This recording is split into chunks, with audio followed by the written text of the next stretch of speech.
On one side, America's supercarrier and 3 escorting ships, which make up its strike group, packing over 70 aircraft altogether. On the opposing side, the entire Imperial Japanese Navy of World War II. At its peak in 1942, it had over 280 ocean-going vessels. The US carrier group gets whisked away to 1942, replacing all of the US Navy forces from said period. Can one carrier group hold on against Japan, or could it even wreck the entire Japanese Navy?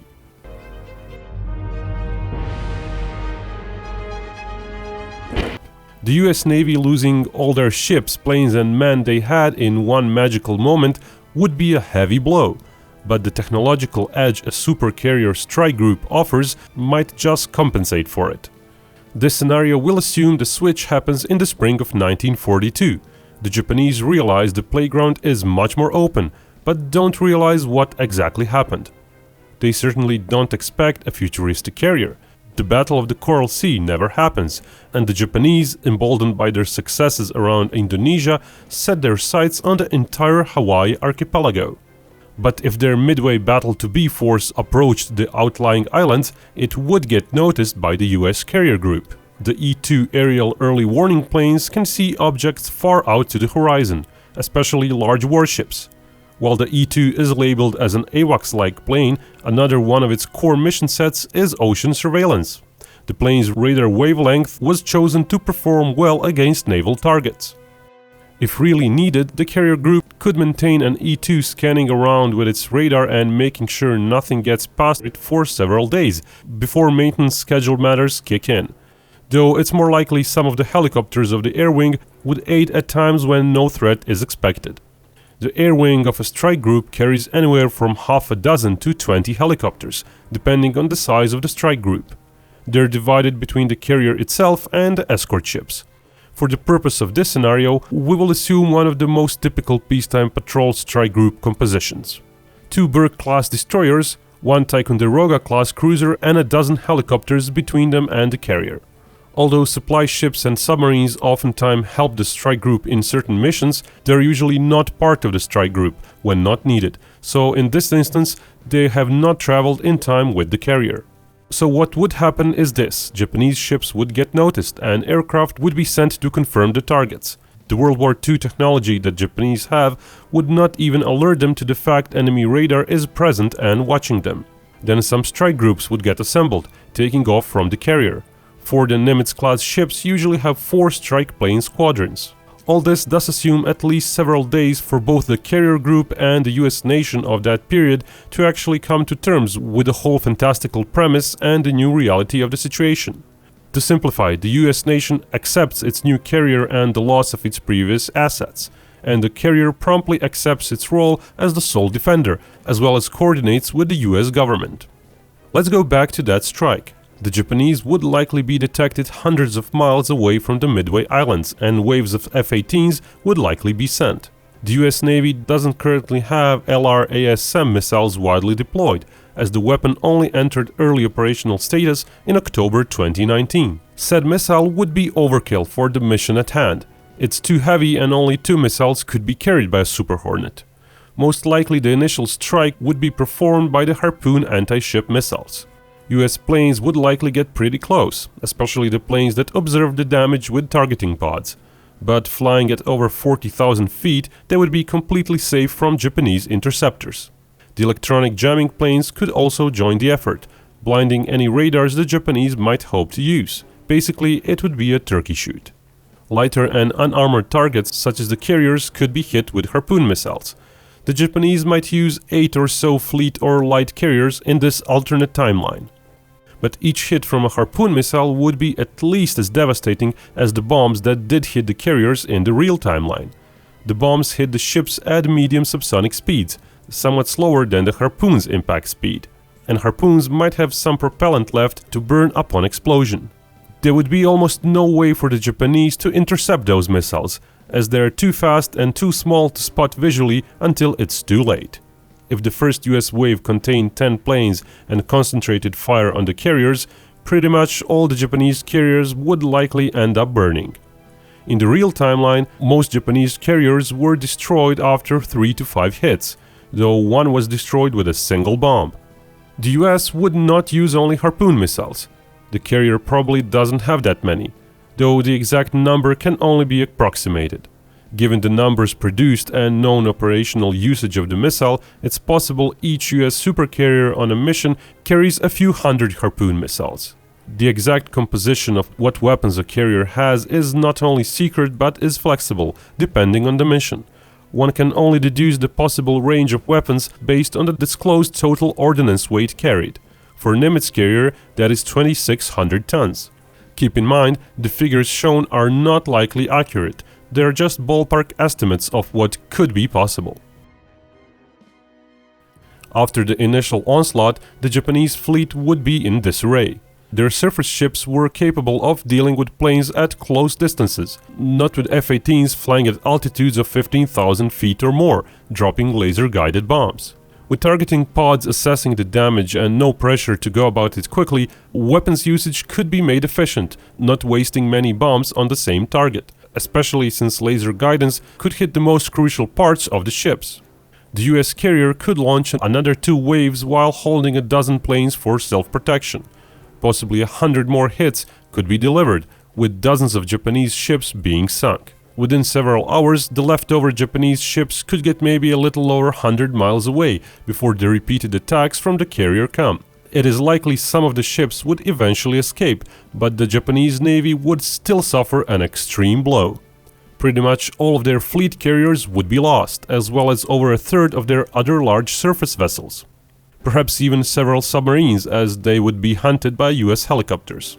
US ships would likely keep the distance so as not to be ambushed by a luckily positioned submarine. Besides going for Midway, Japanese forces of the real timeline also performed assaults further north, attacking Kiska and Attu Islands near Alaska. The thing is, the Japanese up north would likely be alerted. Some of the Japanese ships from the Midway battle would radio in what happened to their northern force. Since that force also had lots of slower supply ships and transport ships that needed protection, the northern Japanese fleet could flee at a relatively slow 11 knots. The US fleet could steam at a very high speed of possibly 25 to 30 knots, weather permitting. But another issue arises with great speed. Fuel usage skyrockets. While the carrier itself uses nuclear fuel, the escort ships do not. They are limited to a certain range. The US fleet might catch up after some 5 days, by which time the Japanese might already be quite close to the Japanese mainland, and enjoy the added protection of multiple submarines and possibly hundreds of Japanese planes. They might even be able to set up an ambush. Of course, the Japanese might go in multiple directions using roundabout routes. They could separate their fleet. The actual chances that the US carrier could find and engage most of the Japanese northern fleet before it reaches the Japanese mainland are slim. And for what? So US escort ships could spend a little over 40% of their fuel just to reach the Japanese mainland? The US fleet would indeed be severely limited by fuel. Going to mainland Japan would mean a lot more fuel would be needed for a return to any sort of a base, say at Pearl Harbor, especially because Hawaii would still be without any real defenses, so their presence there might be of utmost importance. Instead of a chase, if the Aleutian Islands do get invaded, the carrier and its escorts might eventually sail at 10 knots or so and help retake the islands. For that to happen, some new assets would need to be created or repurposed for the US Navy, such as transport ships, which would take quite some time. One destroyer and some helicopters might be left around Hawaii for added protection. A single berg could still be quite dangerous for any Japanese fleet. While harpoons might not be available, anti-air missiles also have anti-ship capabilities. The more numerous SM-2 missile is range limited due to radar horizon. SM-6 has its own terminal guidance system and a longer range when guided by a helicopter in the mid-flight stage. Another option is the Penguin anti-ship missile launched from a helicopter. Its range is more than adequate against World War II forces with a fair-size warhead. While a carrier going solo without any escorts could provide the US with great flexibility and speed, its anti-submarine protection would be severely limited if it did that. There would be no outside perimeter of ships and their sonars, both hull-mounted ones and towed behind ships, and the overall number of anti-submarine helicopters would be lower, possibly by half. with just one crucial asset, the US side would be unlikely to risk its carrier in offensive ops without escorts. While World War II subs are primitive compared to modern threats, it is still possible that in certain weather conditions and littoral waters, the periscope would not be detected in time, especially with fewer helicopters flying around the carrier.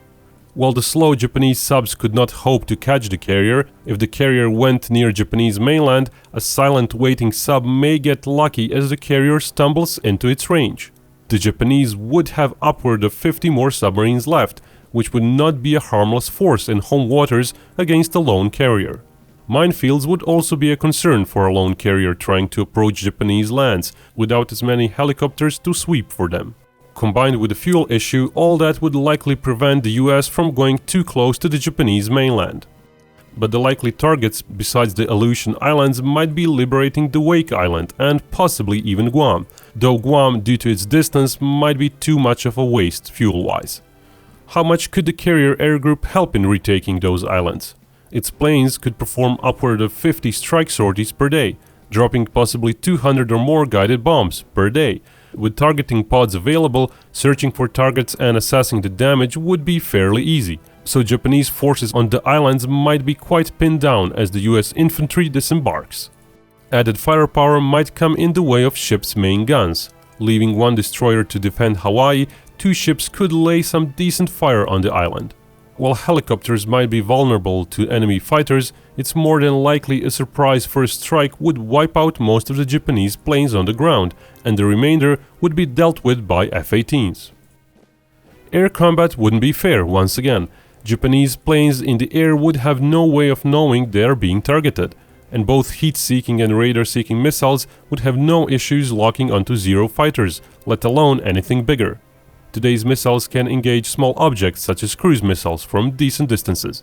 Besides bombs, which are quite plentiful on a carrier, another limiting factor would be aviation fuel carried. Nimitz-class carriers have enough fuel for roughly up to 1,500 aircraft sorties.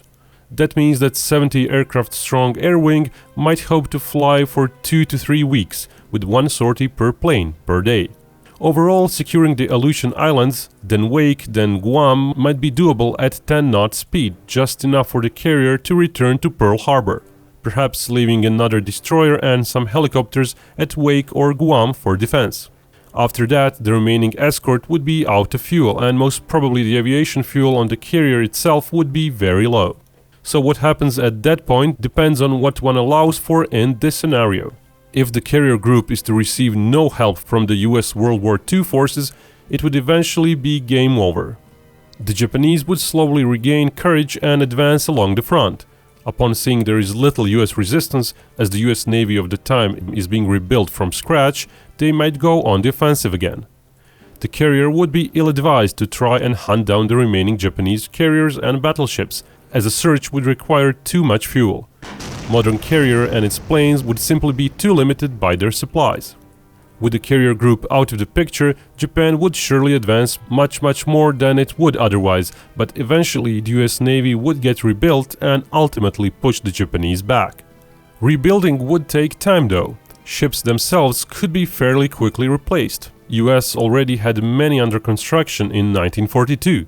The emergency shipbuilding program churned out literally thousands of various tanker, cargo and transport ships. Even big item ships were commissioned in large numbers post-1942, so it is evident that the US Navy actually grew several-fold during the war. The existing assets of the spring of 1942 were not the majority of the total US forces by the end of the war. So the rebuilt US Navy would have overtaken the entire Japanese Navy by 1943 or so. It would take time to train new sailors though, especially considering the experienced core of the officers and engineers would not exist, so that would take another year or two to get to some usable proficiency levels. For comparison, the Japanese shipbuilding from 1942 onward was fairly small. So the Japanese would eventually be stripped of their gains in the Pacific and sheer numbers would still prevail. Nuclear bombs would likely be used in much greater numbers over the course of 1945, until the eventual surrender. But how about the scenario where World War II US does help the carrier force as much as possible, not only fighting alongside it, but also with the US nation supplying the carrier? New arresting cables and various parts might be made, jet fuel too could be made. By 1942, the US did produce basic jet fuel used for the B-59 fighter. Compared to today's jet fuel, it's still fairly similar, being kerosene-based and providing enough energy density. Various additives for flashpoints, antifreeze, longevity, etc. are different, but with some fuel from the future to be sampled, it's entirely plausible a good enough variant of the jet fuel could be produced by the end of 1942, so the jets would fly and ships would run, even if at lower efficiency. What could not be duplicated is weaponry. All the guided missiles and bombs, once they run out, could not be replaced. Reverse engineering might take a decade even to get the most basic guidance, comparable to early Cold War tech. It's likely planes would at some point have to rely on World War II era unguided bombs. Another issue that would surely befall the US forces from the future is maintenance. Aircraft on the ships are meant to perform for several months, then receive maintenance at depots off carrier. While various subsystems would work a few months longer than they are usually maintained for, eventually the planes would start falling out of the skies. World War II jet engine tech is simply not advanced enough to provide the required spare parts for the engines. Similar issues would impact electronics. Even with the best effort, it's unlikely those aircraft would be able to fly for much longer than half a year, certainly under a year of combat ops. Running out of guided weapons, the planes might rather be used as high-flying sensors. The forces from the future would face other issues as well. A good part of their bombs are satellite-guided. Those would take a hit in precision, having to rely on their inertial navigation systems.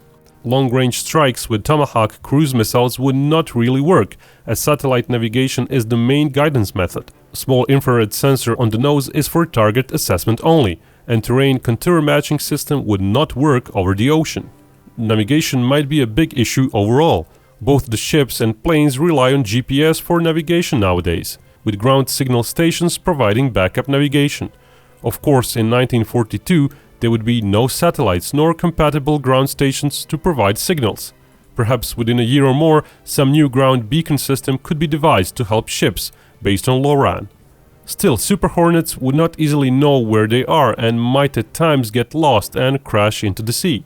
The carrier group, if it gets new fuel, might after half a year venture out towards the mainland Japan, but standoff strikes would not be that easy. Air-launched missiles rely on GPS for mid-course guidance, and self-guidance for terminal targeting only, so their range would suffer greatly. Also, the self-targeting would not work without building up a prior photographic database of new targets for the image correlation software that the targeting system uses. Ultimately, even the few hundred laser-guided bombs and upward of 1,000 not-so-precise inertially guided bombs would not be enough to cripple Japanese production. There's just too many dispersed targets, and various items can always be made anew.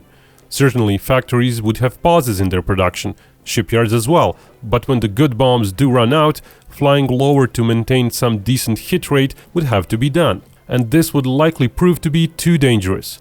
Even though F-18s might fly twice as fast as the Japanese interceptors at low altitudes, some lucky hits might still happen. And even if some serious damage is made in the initial months, there'd be no US Navy to transport the troops to the Japanese mainland and actually exploit those paralyzing attacks from the carrier. To sum it up, a supported carrier group with new fuel and at least dumb bombs could keep Japan in check and prevent it from further expansion. Though actually invading further islands, especially ones close to the Japanese mainland, would likely have to wait a few years for the US Navy to get rebuilt and retrained. As shown, the massive industrial effort the US showed in the World War II would overshadow most of the benefits of one advanced carrier group. So the war would end pretty much the same way, perhaps several months later. And remember, Binkov may talk about hypothetical wars, but only real peace can bring us all together.